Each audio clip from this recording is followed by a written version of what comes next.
Hey guys, welcome back to Night Dangers and thank you for being here. I really appreciate that. Alright, so today I have an incredible story that is also pretty horrifying and also will leave you on the edge of your seat. It is the story of two mountain climbers, Simon Yates and Joe Simpson, who set out on a daring expedition in 1985 to conquer Siula Grande, a massive mountain in the Peruvian Andes. Little did they know, their efforts to succeed would throw them into an abyss of fear and despair, pushing their physical and mental boundaries to the very brink. Here's how it all first began.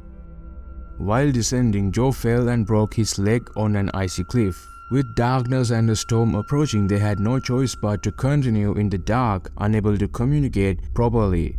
Simon accidentally lowered Joe over a cliff, and after hanging on for over an hour, Simon made the heartbreaking decision to cut the rope, thinking Joe would not survive. It sent Joe plunging to certain death, and that is where their nightmare began. The moment that changed everything. Here's Joe describing the whole ordeal in his point of view.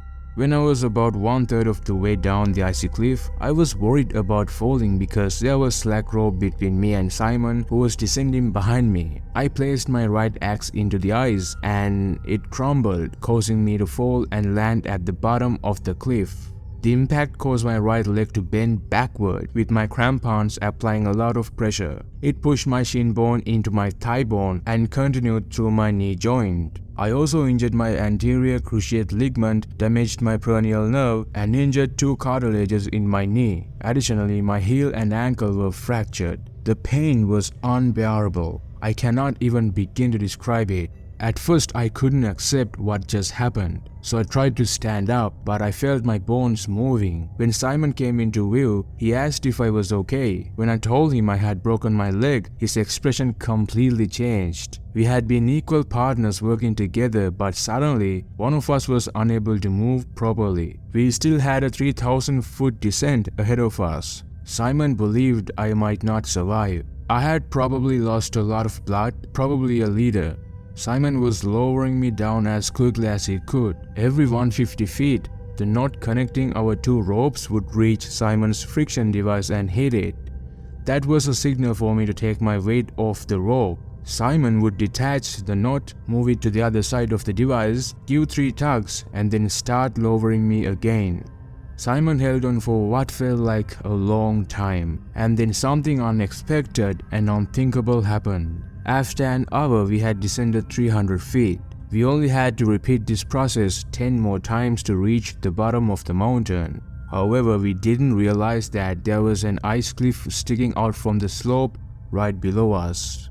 At 9:30 p.m., Simon lowered me over the edge, and I came to a stop with about 100 feet of empty space beneath me and the dark outline of a covered crevasse. The knot had reached Simon's device and my weight was on the rope, but he couldn't get the knot to pass over the device. We were stuck in the system and it seemed like we were going to die. Simon held on for what felt like an eternity, and then suddenly I began free falling. I crashed into the edge of the crevasse and fell through it.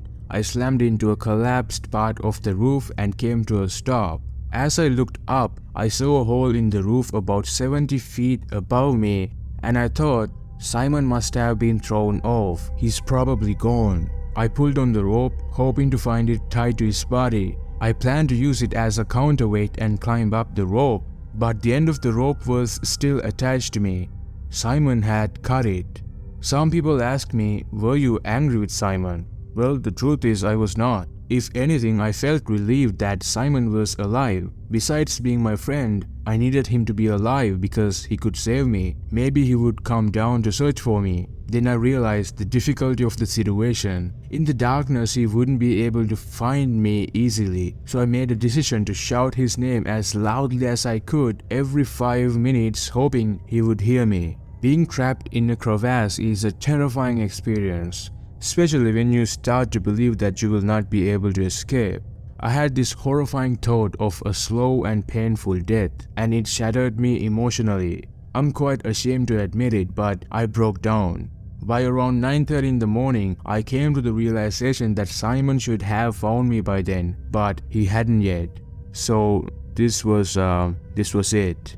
I tried to climb upward, but I couldn't make any progress. When I looked down, all I could see was darkness. This crevasse was a bergschrund, which is a gap between the glacier and the base of the mountain. The gaps can range from 50 to 500 feet in depth. I didn't have the courage to simply jump off. I attached my abseil device to the rope, but I purposely chose not to tie a knot at the end of the rope. I thought to myself, if I descend into that empty space and find myself hanging there, why would I want to climb back up and spend 6 days dying? Approximately 70 feet below, there were avalanches that had made a narrow passage and a steep slope that was likely at a 65-degree angle. On the loose snow in this area, I could handle the situation by jumping carefully. I wasn't thinking about how to stay alive, only how to escape. If I had to die, I preferred that to happen while it was sunny outside. Around 1 o'clock in the afternoon, I poked my head out of the crevasse and sat there, laughing like a maniac. I noticed something. Simon's rope to the left.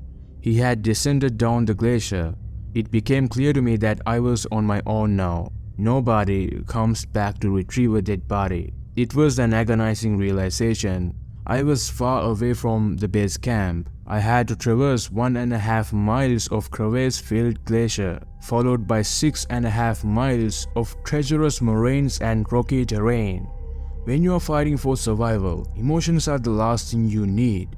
They only waste energy. Part of me was practical, considering how far I could go, the condition of my body, and the scarce food I had. My conclusion was you won't make it, but then I thought if you die here, you'll be buried in snow and disappear forever. No one will ever know what happened to you. And so I began crawling for the next 3.5 days. When you are alone for a long time with no information, no conversations and nothing to read or see, your mind starts to wander. I would think I had rested for just 5 minutes but I would check my cheap lousy watch and realize that 45 minutes had actually passed. I had been in this dire situation for 4 days. It was that moment when the weight of it all became overwhelming. To keep myself going, I set small goals. I would say to myself, alright, I'm going to reach that crevasse in 20 minutes and then I'll make it to that red rock in another 20 minutes. It provided structure and discipline. Sometimes I would achieve my target and feel great about it, and other times I would fall short and feel frustrated. But it prevented me from focusing on the big picture of me completely being screwed.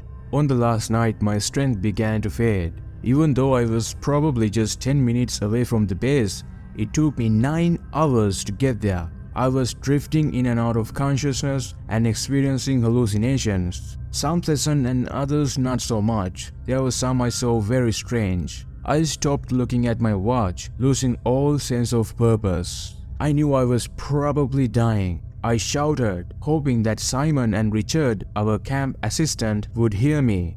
They did hear something, but they thought it was a dog. It never occurred to me that it could be me. After all, I had been considered dead for 4 days. That was the point where the despair became unbearable. In a strange way, it confirmed what I had suspected from the beginning of my crawling journey. There's no way out of this. It was a very lonely place to be.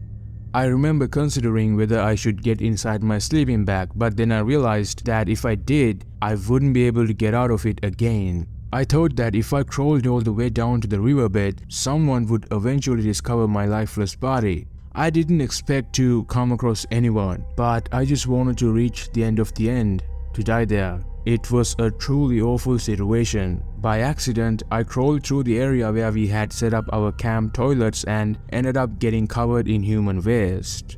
Human feces really does have a terrible smell, as we all know. However, it acted like smelling salts, and suddenly I knew exactly where I was. I was within 100 yards of where our tents had been set up, but then I assumed that Simon and Richard had left already. So I sat there feeling sorry for myself. I believed this was where my journey would come to an end. However, I hadn't considered that Simon also needed some time to recover and wasn't in a hurry to return home and tell everyone that he had unintentionally caused my death.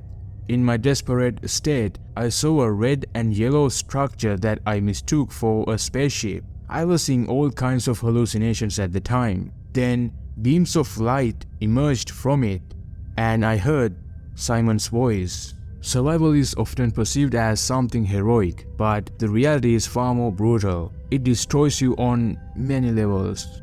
Physically, you lack the necessary sustenance, and eventually your body simply stops functioning.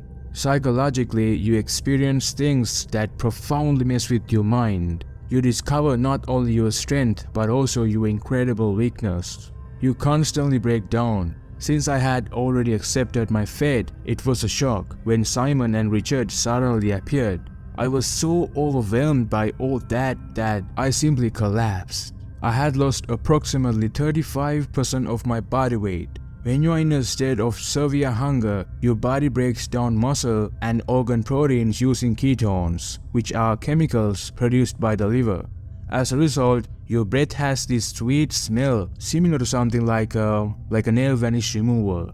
Simon noticed the smell of my breath and realized that I was entering a critical condition called ketoacidosis, which meant I was nearing death. I urgently needed saline and sugar solution, but we didn't have any tubes or needles.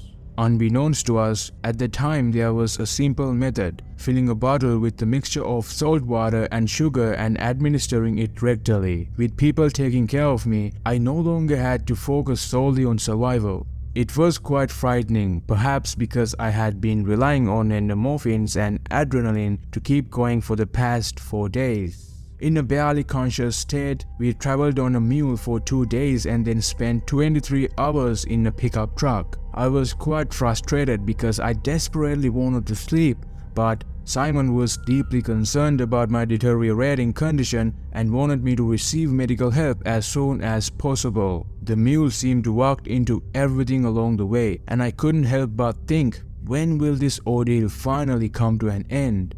It took 11 days since the time I broke my leg until I finally got to a hospital.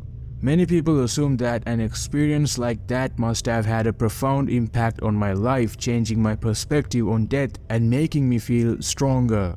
However, what I truly learned from it is that I have no desire to confront my own morality. I also realized that Simon and I were highly skilled mountaineers, as only experienced climbers could have escaped from such a near-death situation. Unfortunately, many people who learned about the events later lacked a true understanding of what actually occurred and unfairly placed blame on Simon. What attracts me to mountaineering is not the danger or fear associated with it, but rather the accountability one faces for any mistakes made.